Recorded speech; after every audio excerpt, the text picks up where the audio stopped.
సినీ నటుడు ఫిష్ వెంకట్కి ఏమైంది? మొన్నటిదాకా బాగానే ఉండేవాడు. మళ్ళీ ఒకసారి ఏదో ప్రాబ్లం వచ్చింది, డబ్బు సాయం చేస్తే మళ్ళీ మంచాన పడ్డాడు. పూర్తిగా డీటెయిల్స్ 2-3 ముక్కల్లో తేల్చేసుకున్నాం. ఫిష్ వెంకట్కి ఆ పేరు ఎందుకు వచ్చిందో తెలుసా మీకు? వాళ్ళ నాన్నగారు చేపల వ్యాపారం చేసేవాడు. చేపల వ్యాపారం చేస్తూ ఆ చేపల్ని హైదరాబాద్లో కొంతమంది విఐపీస్కి ఎవరైనా ఫోన్లో ఆర్డర్ ఇస్తే వాళ్ళకి ఇచ్చేవాడు. అలా ఒక పొలిటీషియను ఓ సినిమా నిర్మాతగా వ్యవహరించినప్పుడు షూటింగ్లో భాగంగా ఎవరో ఒక పర్సన్ రాకపోతే ఆ రౌడీ గ్యాంగ్లో ఈ ఫిష్ వెంకట్ని పెట్టారు. వెంకట్ అతని పేరు, మంగళంపల్లి వెంకటేశ్వర్లు. అయితే ఆయన్ని పెట్టారు. వీళ్ళకి ఫిష్ బిజినెస్ ఉంది కాబట్టి ఫిష్ వెంకట్ పేరు వచ్చింది. ఆయనకు డైలాగులు రావు, సరిగా చదవడం రాదు. ఇమ్రా ఇదొకటే వచ్చు. ఇలాంటి డైలాగులతోనే ఫేమస్ అయ్యాడు. చాలా సినిమాలు నటించాడు కాబట్టి మంచి సెలబ్రిటీ అయ్యాడు. కట్ చేస్తే డబ్బులు బాగా వచ్చినాయి.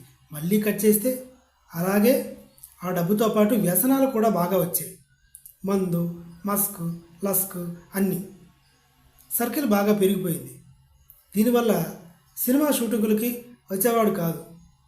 కొన్ని అంటే లైక్ చిరంజీవి గారనో పవన్ కళ్యాణ్ గారనో ఇలాంటి సినిమాలు ఉన్నాయంటే పోతాడు. చిన్న చిన్న సినిమాలకి సార్ పోడు, నేను చెయ్యాను అంటాడు.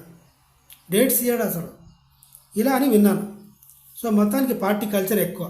దీనిలో భాగంగా 2 కిడ్నీలు దొబ్బితే నేను దొబ్బినాయి పోయినాయి అని చెప్పకుండా ఇలా సీరియస్గా ఎందుకు చెప్తున్నానంటే అతని వల్లే అతని జీవితం నాశనం చేస్తున్నాడు కాబట్టి.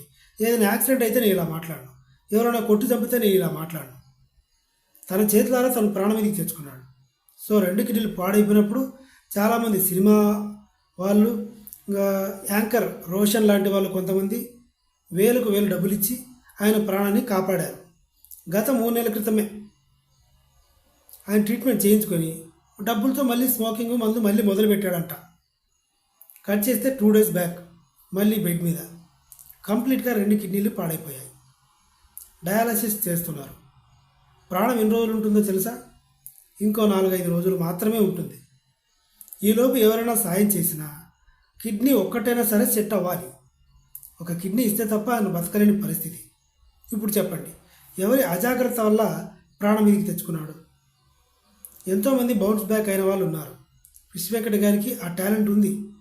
మంచి నటుడు. ఆయన స్లాంగ్తో పైకి రాగలడు.